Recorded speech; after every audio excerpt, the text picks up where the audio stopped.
दोस्तों नमस्कार, मैं सौरभ गोस्वामी। बीजेपी के प्रत्याशियों ने नामांकन किया है। जिलाध्यक्ष हमारे साथ हैं गंधर्व सिंह लोधी, खुद प्रस्तावक हैं ललितपुर सदर सीट से जो प्रत्याशी हैं वर्तमान विधायक रामरतन कुशवाहा। आइए उन्हीं से जानते। विधायक जी, किन उद्देश्यों को लेकर अब चुनावी मैदान में फिर से आए हैं? जनता की सेवा मेरा प्रथम उद्देश्य है। जनता की जो भी सुझाव होगा, जनता की जो भी समस्या होगी, उसका निदान करना मेरी जिम्मेदारी है। और मैंने कभी अपने आप को विधायक नहीं माना। मैं हमेशा जनता का जनसेवक रहा हूँ और आज भी जनसेवक हूँ। और विकास के दृष्टि से जो विकास परक काम हमारी सरकार ने, केंद्र की और प्रदेश की ने किए हैं, उनके आधारों पर हम जनता के बीच में जाने वाले हैं। विधायक जी, हाल ही में एक दूसरी पार्टी के प्रत्याशी नामांकन दाखिल कर गए। उनका कहना यह है कि पिछले 5 सालों में जनता बहुत परेशान रही और इस बार उनकी पार्टी की सपोर्ट रही। क्या कहेंगे? 5 साल आप विधायक? देखिए, इसके 5 साल पहले वो खुद विधायक थे यहाँ से और बसपा से थे। उस समय उनने चिंता नहीं की इस विधानसभा के लिए। अब वो दूसरे पार्टी में, उस पार्टी में पहुंच गए जिस पार्टी की गुंडागर्दी से जनता त्रस्त है। तो ऐसी पार्टी के प्रत्याशी के द्वारा क्या कहा गया, क्या नहीं कहा गया, उससे मेरा कोई साथ खास संबंध नहीं है। लेकिन मैं ये जानता हूँ, भारतीय जनता पार्टी के 5 साल के कार्यकाल में 3 साल काम करने को मिला। 2 साल तो कोरोना में हम लोगों ने जनता को सुरक्षित रखने का, जनता को बचाने का काम किया। और वो कौन से उद्देश्य रहेंगे, खासतौर से रोजगार को लेकर? यहाँ पर पत्थर की खदान अभी भी बंद है।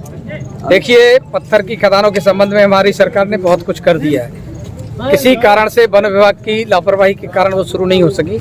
निश्चित रूप से 10 मार्च के बाद हम लोग सरकार शपथ लेते ही सबसे पहले यही काम करेंगे कि वो खदानें शुरू हो जाए। अन्य व्यवस्थाओं की दृष्टि से छोटे छोटे लघु उद्योगों के लिए हम प्रोसेसिंग यूनिट की स्थापना अपने विधानसभा क्षेत्र में जहाँ जो उत्पाद होता है उसके संबंध उत्पाद के आधार पर लगाने वाले हैं। और उच्च शिक्षा के क्षेत्र में महिला महाविद्यालय के लिए भी हम अपनी विधानसभा में जगह की चिन्हित करके अलग से महिला महाविद्यालय बनाने वाले हैं, ताकि महिलाएं उच्च शिक्षा को प्राप्त करके अपने भविष्य का निर्माण कर सकें। मंत्री जी, आपने नामांकन किया है, क्या उद्देश्य है, नया क्या विजन है? और देखिए, नामांकन करने के लिए हमारे भारतीय जनता पार्टी की ओर से माननीय रामरतन विधायक कुशवाहा जी को और मेरे लिए स्वयं टिकट दिया गया।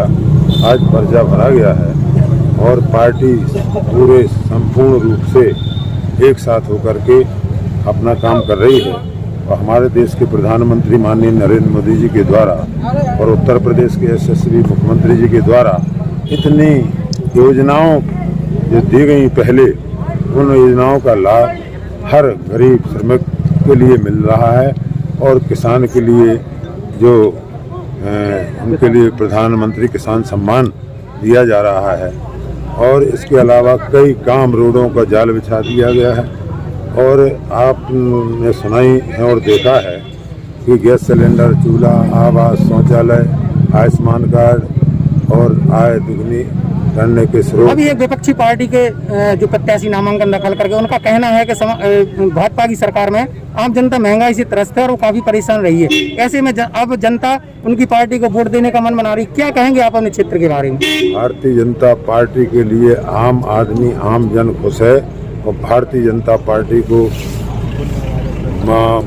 सपोर्ट कर रहे हैं। और गुंडा राज और भ्रष्टाचार भारतीय जनता पार्टी, हमारे माननीय मोदी जी और योगी जी ने खत्म कर दिया है। इस बेस पर हम लोगों को काफी मात्रा में भारतीय जनता पार्टी को कमल के फूल में मिलेंगे और मिलेंगे। राजकुमार जी, क्या तैयारियां हैं चुनाव की?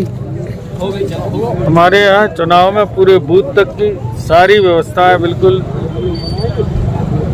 है और बूथ तक हमारे कार्यकर्ता अपने आज चुनाव में जुट गए हैं और अपने अपने बूथ पर पन्ना प्रमुख बना के सभी लोगों से बराबर प्रतिदिन का महाजन संपर्क कार्यक्रम शुरू हो चुका। गुटबाजी तो नहीं है हमारे यहाँ? कोई गुटबाजी नहीं, सब बना लिए गए हैं। सब मनाने का प्रश्न ही नहीं है। हमारे यहाँ गुटबाजी है ही नहीं, एक दूसरे के प्रति मतभेद है ही नहीं।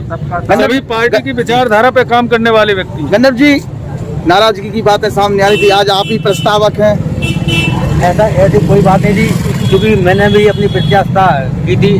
तो कुछ हमारे जो समाज के लोग थे, उनका ये कहना था कि क्या वर्तमान समय में आप रामरतन के साथ रह के कुछ अपना समाज का भला कर पाएंगे। क्योंकि मैंने कहा कि ऐसा नहीं है, क्योंकि मैं भारतीय जनता पार्टी की जो नीति है उस नीति के तहत निश्चित तौर पर जो भी समाज के लिए, अन्य समाज के लिए, कमजोर वर्ग के लिए जो भी योजना संचालित की जा रही है उसका लाभ सबको मिलेगा। और रामरतन जी के साथ और हमारे मंत्री जी के साथ माध्यम से पार्टी में रहकर दूर की जा सकती हैं। किसी पार्टी या अन्य विरोध करके कोई लाभ नहीं लिया जा सकता है। आपकी जाति के कुछ नेता हैं जो असंतुष्ट थे और आपके पक्ष में मतदान करने की बात कर रहे थे, आपको चुनाव में खड़ा करने की बात है, उन्हें कैसे मनाएंगे आप? नहीं, उनकी सोच मेरे साथ थी कि हाँ मैं भारतीय जनता पार्टी के लिए प्रत्याशी बनूं, परंतु प्रत्याशी न बनने के कारण उन्हें थोड़ा सा रोष अवस्था था और उसकी नाराजगी थी।